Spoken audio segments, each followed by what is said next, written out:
Pablo Morillo y Morillo nació el 5 de mayo de 1775 en la villa de Fuentesecas, en la provincia de Zamora, España. Su origen fue humilde. Hijo de campesinos, no pertenecía a la nobleza ni al estamento militar. Sin embargo, desde joven mostró una notable inclinación por la disciplina, la obediencia y el coraje. Virtudes que más adelante lo catapultarían hasta los rangos más altos del ejército español. En 1791, con apenas 16 años, Morillo se alistó como marinero en la Real Armada. España, por entonces, se preparaba para una era turbulenta de guerras revolucionarias. Su primera experiencia militar real llegó al poco tiempo, durante la campaña naval contra la República Francesa. Como soldado de mar, participó en diversas acciones menores, pero fue su embarque en la escuadra del almirante Juan de Lángara lo que le abriría las puertas del combate real. En 1793, durante la Guerra del Rosellón, Morillo combatió contra las fuerzas revolucionarias francesas que amenazaban los Pirineos. Aunque aún era un joven soldado, comenzó a destacar por su valor y serenidad bajo fuego. Fue ascendido a sargento por méritos en campaña, una rareza para alguien sin respaldo aristocrático. Sin embargo, sería el conflicto contra la poderosa Marina británica el que marcaría profundamente sus primeros años. En 1797, Morillo combatió en el desastroso enfrentamiento naval de Cabo de San Vicente, donde la flota española fue derrotada por el almirante Jervis. Morillo sobrevivió a la batalla, y aunque fue testigo de la humillación naval española, la experiencia lo curtió. Aprendió que la improvisación, el coraje y la adaptabilidad eran esenciales para la supervivencia en el mar y en tierra. Más tarde, en 1801, participó en la expedición contra Portugal durante la Guerra de las Naranjas. Allí, aunque la acción militar fue breve, adquirió experiencia en movimientos terrestres. Esta habilidad, poco común entre marinos, le granjeó reconocimiento. Su reputación como combatiente eficaz y disciplinado empezó a consolidarse. Pero el gran giro en su carrera llegó con la invasión napoleónica de la península ibérica. En 1808, cuando España fue ocupada por las tropas de Napoleón y estalló la Guerra de la Independencia, Morillo ya era un militar experimentado. Dejó la marina y se unió a las fuerzas guerrilleras que resistían al invasor en tierra firme. Se convirtió en uno de los comandantes más activos de la insurrección española en Galicia y Asturias. Morillo dirigió partidas de guerrilleros que atacaban las líneas francesas, emboscaban convoys y cortaban comunicaciones. Su conocimiento del terreno y su tenacidad lo hacían temible. Con el tiempo, fue integrado al ejército regular y ascendió rápidamente. En 1809, ya ostentaba el grado de coronel y participaba en combates a mayor escala. Luchó en la célebre batalla de Puente Sampaio, donde las tropas gallegas derrotaron a las fuerzas del mariscal Ney, obligando a los franceses a retirarse de Galicia. Fue un triunfo estratégico crucial y Morillo tuvo un papel destacado. En 1810, participó en la defensa de Cádiz, la última gran plaza española libre del dominio francés. Allí, junto a figuras como el general Lacy, combatió con tenacidad y estrategia. Morillo no solo enfrentó a las tropas de Soult y Víctor, sino que también comenzó a labrarse una fama nacional como héroe popular. Su estilo de mando era directo, enérgico y basado en el ejemplo. Combatía al lado de sus hombres, dormía donde ellos dormían, comía lo que ellos comían. El ejército lo respetaba profundamente. En 1812, ya como brigadier, Morillo fue enviado al norte de España para combatir en las batallas finales contra el invasor francés. Participó en las ofensivas que, junto a los británicos de Wellington, expulsaron a los franceses del país. En esos años, consolidó su experiencia en campañas móviles, operaciones de cerco y batallas abiertas. Al finalizar la guerra, en 1814, España recuperó su independencia, pero otro conflicto, al otro lado del océano, llamaba a Morillo. El continente americano ardía en guerras de independencia. El rey Fernando VII necesitaba un comandante con experiencia, valor probado y fidelidad a la corona. Morillo, el campesino zamorano convertido en general, fue elegido para liderar la expedición más ambiciosa del siglo. Era el inicio de su leyenda en América. Un nuevo escenario, más salvaje, más vasto y más sangriento, lo esperaba. Corría el año de 1815. Tras el regreso del absolutismo en España y la restauración del rey Fernando VII, la corona decidió retomar con firmeza el control de sus dominios en América. Las colonias, en especial en el Virreinato de Nueva Granada y en Venezuela, estaban sumidas en guerras de independencia. Las autoridades reales habían perdido el control de amplias zonas. La situación era caótica. Fue entonces cuando se organizó la mayor expedición militar enviada jamás por España al continente americano. El mando fue confiado al general Pablo Morillo, quien había probado su valor en la Guerra de la Independencia. Nombrado capitán general de tierra firme y mar-océano, su misión era clara: sofocar la rebelión, restaurar la autoridad del rey y castigar a los insurgentes. El título que pronto le darían, el pacificador. El 17 de febrero de 1815, Morillo zarpó del puerto de Cádiz al mando de una poderosa flota. Eran más de 60 embarcaciones, con cerca de 10.000 hombres, incluyendo infantería, artillería y marinería. Era una fuerza bien armada, disciplinada y entrenada. El viaje fue largo, con escala en Canarias y luego en la isla de Margarita. Finalmente, el 3 de abril desembarcó en la costa de Carúpano, en la actual Venezuela. El impacto fue inmediato. Morillo no perdió el tiempo. Avanzó rápidamente hacia la ciudad de Cumaná, que fue tomada sin gran resistencia. Luego se dirigió hacia Barcelona, la venezolana, no la catalana, que cayó en manos realistas tras una sangrienta batalla el 7 de abril. Morillo impuso un régimen férreo. Los prisioneros patriotas fueron ejecutados sin juicio, y la ciudad, saqueada. Era su estilo, imponer el terror como arma de control. Su siguiente objetivo era el corazón de la resistencia patriota, la ciudad de Cartagena de Indias, en el actual territorio colombiano. Cartagena había declarado su independencia en 1811 y se había convertido en bastión de la causa americana. Morillo organizó una gran expedición de cerco. En agosto de 1815 comenzó el asedio, que se prolongaría por más de 3 meses. El sitio de Cartagena fue una de las operaciones más brutales de la campaña. Morillo rodeó la ciudad por tierra y mar, cortando suministros y bombardeando sin descanso. La población civil, atrapada entre el hambre y el fuego, sufrió enormemente. Se calcula que murieron más de 6.000 personas, muchas por inanición o enfermedades. El 6 de diciembre, Cartagena se rindió. Morillo entró triunfante. No tuvo piedad. Mandó fusilar a los líderes, deportar a cientos y castigar a los civiles. El mensaje era claro: no habría clemencia para los rebeldes. Desde Cartagena, Morillo se lanzó a reconquistar el interior de Nueva Granada. Entró en Santa Fe de Bogotá en mayo de 1816. La ciudad cayó sin apenas resistencia, pero lo que vino después fue una ola de represión conocida como el régimen del terror. Se establecieron tribunales militares sumarios. Morillo firmó centenares de sentencias de muerte. Líderes patriotas como Camilo Torres, Francisco José de Caldas y Policarpa Salabarrieta fueron ejecutados públicamente. El general español había restablecido el control político y militar de los territorios, pero lo hizo a un costo humano y moral muy alto. Incluso dentro del bando realista comenzaron a surgir críticas. Algunos oficiales españoles y criollos condenaban la dureza de Morillo, pero este, convencido de su misión, seguía adelante. En 1817, concentró su atención de nuevo en Venezuela. Caracas y gran parte del territorio estaban en manos de los insurgentes liderados por Simón Bolívar, quien resistía desde los llanos. Morillo dirigió una serie de campañas contra los patriotas en la región central y oriental de Venezuela, con avances y retrocesos. A pesar de su superioridad militar, no lograba aplastar definitivamente la resistencia. Fue entonces cuando empezó a emplear una estrategia más flexible. Autorizó indultos para los que se rindieran, ofreció amnistías y buscó ganarse a sectores de la población criolla.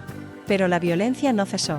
A lo largo de 1818, combatió en numerosas escaramuzas y batallas menores en los valles de Aragua y en la región de Guayana. Aunque logró recuperar plazas clave, la guerra se transformaba. Los patriotas aprendían tácticas de guerrilla, conocían el terreno, y el liderazgo de Bolívar se consolidaba. En marzo de 1819, Morillo sufrió un duro golpe moral y militar. Fue derrotado en la Batalla de las Queseras del Medio, una brillante acción de caballería liderada por José Antonio Páez, uno de los generales de Bolívar. A pesar de su inferioridad numérica, Páez logró engañar y aniquilar a una columna realista. Fue un duro recordatorio de que la guerra no podía ganarse solo con fuerza bruta. Para entonces, Morillo empezaba a comprender que no sería posible pacificar América únicamente mediante la represión. El desgaste, la extensión del territorio y la ferocidad del enemigo hacían de la guerra una lucha interminable. En ese momento, se abrió una nueva etapa en su estrategia, la diplomacia. En 1820, tras 5 años de combates continuos en tierras americanas, Pablo Morillo comenzaría a dialogar con su némesis, Simón Bolívar. El año 1820 marcó un giro en la vida y carrera de Pablo Morillo. Tras 5 años de implacables campañas en el Nuevo Mundo, el general español comenzaba a sentir el peso del desgaste militar y político. La guerra se alargaba sin resolución, la resistencia patriota no se extinguía y la presión desde la península crecía. España vivía en ese momento una nueva convulsión política. En enero, el general Rafael del Riego se sublevó en Cádiz, iniciando el llamado Trienio Liberal. El rey Fernando VII, forzado por los acontecimientos, aceptó la Constitución de 1812. En ese contexto, se dio la orden de buscar una salida negociada al conflicto americano. Morillo, obediente al nuevo gobierno constitucional, recibió instrucciones claras: pactar un armisticio con los insurgentes. Fue una decisión impensable solo un año antes. Y sin embargo, era inevitable. Bolívar, el libertador, había consolidado un ejército fuerte, disciplinado y con respaldo popular. Había vencido en batallas clave como Boyacá, y el sueño de una reconquista total se desvanecía. El 25 de noviembre de 1820, en la pequeña población de Trujillo, en los Andes venezolanos, ocurrió un momento histórico. Pablo Morillo y Simón Bolívar se encontraron cara a cara por primera vez. Dos gigantes de la guerra, enemigos acérrimos, se dieron la mano y firmaron un tratado de armisticio y regularización de la guerra. Este tratado tenía un enorme simbolismo. Por primera vez, ambas partes acordaban respetar las leyes de la guerra, evitar represalias contra prisioneros y cesar temporalmente las hostilidades. Fue también el primer reconocimiento formal, aunque tácito, de Bolívar como jefe legítimo de un ejército organizado. Para muchos, fue el inicio del fin del dominio español en Sudamérica. Morillo, con gesto serio pero digno, aceptó las condiciones. Sabía que la guerra había cambiado. Ya no era una simple rebelión de colonos, era una revolución nacional. Y aunque seguía leal al rey, no estaba dispuesto a derramar sangre indefinidamente por una causa que perdía fuerza con cada mes. El armisticio se mantuvo durante varios meses. Fue una tregua tensa, cargada de simbolismo, pero también de preparación. Bolívar lo aprovechó para reforzar sus posiciones en los llanos y consolidar su autoridad en el sur. Morillo, por su parte, reorganizó sus fuerzas, ahora mermadas y sin refuerzos desde España. Los vientos en Europa no soplaban a favor de una reconquista. En marzo de 1821, finalizado el plazo del armisticio, las hostilidades se reanudaron. Pero para entonces, Morillo ya no estaba en el continente. Su misión había cambiado. El gobierno liberal lo había llamado de regreso a la península. Le ofrecieron un alto cargo, reconocimiento y la oportunidad de descansar tras años de guerra. El 17 de diciembre de 1820, Pablo Morillo embarcó rumbo a España. Dejó en su lugar al general Miguel de la Torre como nuevo comandante de las fuerzas realistas. La guerra continuaría, pero sin su figura más emblemática. Morillo regresó a su patria con sentimientos encontrados. Había recuperado ciudades, aplastado rebeliones y mantenido la autoridad del rey en muchos territorios durante años. Pero también había sido testigo del fracaso político, del sufrimiento de miles y de la inevitabilidad del cambio. Ya en Madrid, fue recibido con honores. El rey Fernando VII, a pesar de sus vaivenes ideológicos, lo nombró conde de Cartagena y vizconde de San Román, reconociendo su esfuerzo en América. También fue ascendido a teniente general y recibió la Gran Cruz de San Hermenegildo. Sin embargo, el Morillo que volvió no era el mismo que había partido en 1815. Había envejecido, no en años, sino en espíritu. Sus campañas, tan llenas de fuego, habían derivado en un acto de cordura, el diálogo. Y aunque muchos en el bando realista lo acusaban de haber sido demasiado blando al final, otros lo reconocían como el único capaz de haber mantenido la guerra durante tanto tiempo. Incluso Bolívar, años después, lo recordaría con respeto como un enemigo honorable y valiente. Morillo no descansaría por mucho tiempo. Pronto, nuevas turbulencias políticas en España volverían a requerir sus servicios. Y el guerrero volvería a alzarse una vez más. Tras su regreso de América a finales de 1820, Pablo Morillo volvió a una España que ya no era la misma. El absolutismo había sido sustituido por el régimen constitucional del Trienio Liberal, instaurado tras el pronunciamiento de Riego. El rey Fernando VII, obligado a jurar la Constitución de 1812, se había convertido en una figura limitada, rodeado por un gobierno liberal que trataba de modernizar a marchas forzadas el Estado español. Morillo, a pesar de su fama como militar leal al rey, fue rápidamente incorporado al nuevo sistema. Se le consideraba un oficial pragmático, que anteponía la disciplina y la estabilidad a las luchas ideológicas. Fue nombrado capitán general de Castilla la Nueva, y más tarde, miembro del Consejo de Guerra. Pero su descanso fue breve. En 1822 estalló una nueva crisis. Los absolutistas, descontentos con la pérdida del poder real, comenzaron a conspirar para restaurar el antiguo régimen. Se multiplicaron los focos de insurrección, y las guerras civiles, silenciosas pero sangrientas, comenzaron a asolar el norte del país. Morillo fue destinado a sofocar estas revueltas. Su conocimiento del terreno montañoso, adquirido durante la Guerra de la Independencia, fue crucial. En Navarra, La Rioja y Álava, combatió contra partidas absolutistas que pretendían derrocar al gobierno liberal. Enfrentó a guerrilleros curtidos, muchos de ellos exsoldados de la campaña contra Napoleón, ahora reconvertidos en enemigos internos.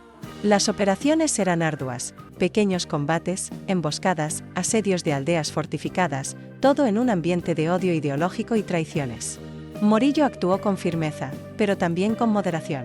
Se negó a ordenar ejecuciones indiscriminadas y buscó, siempre que era posible, la negociación. Este comportamiento, que contrastaba con su dureza en América, le ganó el respeto de muchos sectores moderados. Sin embargo, fue blanco de críticas tanto de liberales radicales como de absolutistas. Pero los acontecimientos internacionales pronto cambiarían el rumbo de su vida nuevamente. En 1823, la Santa Alianza, encabezada por Francia, decidió intervenir en España para restaurar el absolutismo. Los 100.000 hijos de San Luis, bajo el mando del duque de Angulema, cruzaron la frontera con apoyo del rey Fernando VII y parte del clero y la nobleza. Morillo, como general en activo, se encontró en una encrucijada. Juró fidelidad al régimen constitucional, pero muchos esperaban que se pasara al bando absolutista. A diferencia de otros oficiales que desertaron, Morillo se mantuvo fiel al gobierno liberal hasta el final. Participó en la defensa de Madrid y organizó la resistencia en Castilla. Pero la superioridad numérica y logística del ejército francés hizo inútil toda defensa. Cuando las tropas de Angulema entraron en la capital y Fernando VII fue restaurado como monarca absoluto, muchos liberales fueron encarcelados o ejecutados. Morillo, por su parte, no fue perseguido, aunque sí apartado de sus cargos. El rey, que conocía su pasado de fidelidad y eficacia en América, prefirió no convertirlo en enemigo. Durante los años siguientes, Morillo vivió en una especie de ostracismo militar. Sin mando, sin tropas, pero siempre vigilado. Mantuvo su título de conde de Cartagena y su dignidad de grande de España, pero no se le permitió volver a los altos cargos del ejército. A pesar de ello, se mantuvo como una figura de referencia para sectores moderados del absolutismo y del liberalismo. En 1833, con la muerte de Fernando VII y la llegada de la regencia de María Cristina, estalló una nueva guerra, la Primera Guerra Carlista. España se dividió entre los partidarios de Isabel II y los del infante Carlos, que reclamaba el trono. La guerra enfrentó, una vez más, a españoles contra españoles. Morillo, ya veterano, fue llamado nuevamente al servicio. Esta vez, apoyó a la causa isabelina, no tanto por convicción política, sino por su principio de lealtad al gobierno legítimo.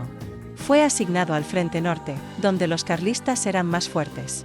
Aunque ya tenía casi 60 años, Morillo asumió el mando con el mismo vigor de sus años mozos.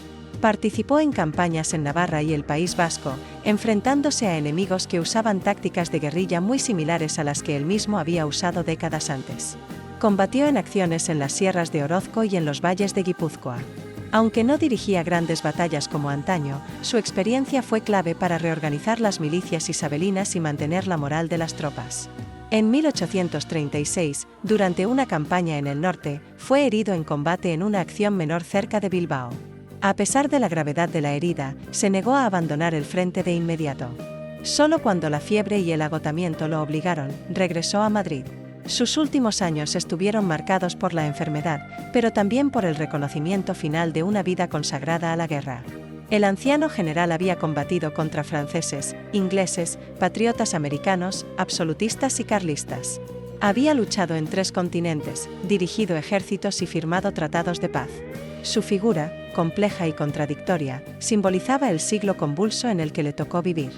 Tras más de 4 décadas al servicio de la corona, Pablo Morillo y Morillo vivía sus últimos años entre el respeto silencioso de sus contemporáneos y la sombra de una España desgarrada por las guerras internas. Para entonces, su cuerpo estaba marcado por heridas, cansancio y el peso de la historia. Pero su espíritu, aunque debilitado, seguía lúcido. El veterano general había recorrido un camino excepcional. Nacido en la pobreza, sin linaje ni título, había alcanzado los más altos honores militares del Imperio español.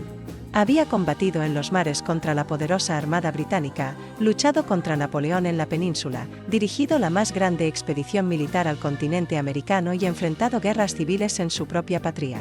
Su hoja de servicios era un reflejo de las guerras que definieron el siglo XIX español. Durante los últimos años de su vida, retirado del servicio activo tras su participación en la Primera Guerra Carlista, Morillo vivió en Madrid.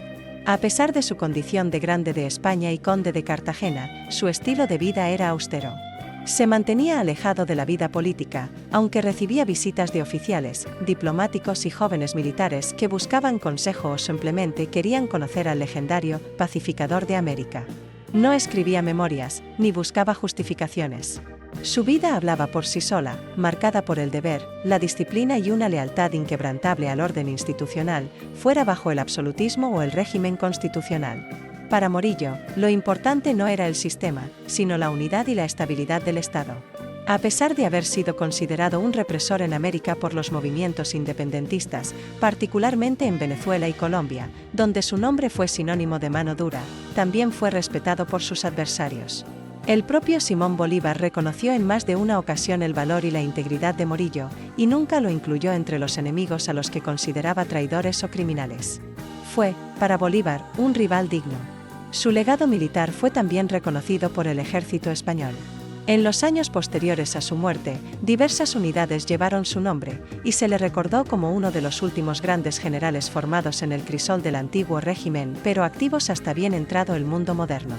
Pablo Morillo falleció el 27 de julio de 1837 en Bareges, Francia, donde había acudido por recomendación médica para tratar sus dolencias. Tenía 62 años. Su muerte fue tranquila, lejos del campo de batalla, pero su historia quedó marcada en la memoria militar de España y de Hispanoamérica. Fue enterrado con honores militares. Su cuerpo fue repatriado a España y su nombre quedó grabado entre los principales protagonistas de las guerras de independencia americana, no como un símbolo de tiranía, sino como el reflejo de una España que luchaba por conservar un imperio que se desmoronaba. Un imperio que Morillo intentó salvar con las armas, el orden y finalmente, el diálogo. Para unos, fue el último bastión del imperio, para otros, un hombre atrapado entre dos mundos. Pero más allá de las ideologías, Pablo Morillo fue, por encima de todo, un soldado. Un militar formado en la adversidad, endurecido por la guerra, y siempre fiel al juramento que lo unía a su patria, hasta el final. Así terminó la vida del pacificador. Un hombre que caminó entre el antiguo régimen y la revolución, entre los campos de batalla de Europa y los trópicos sangrientos de América. Una vida de campaña. Una vida de historia.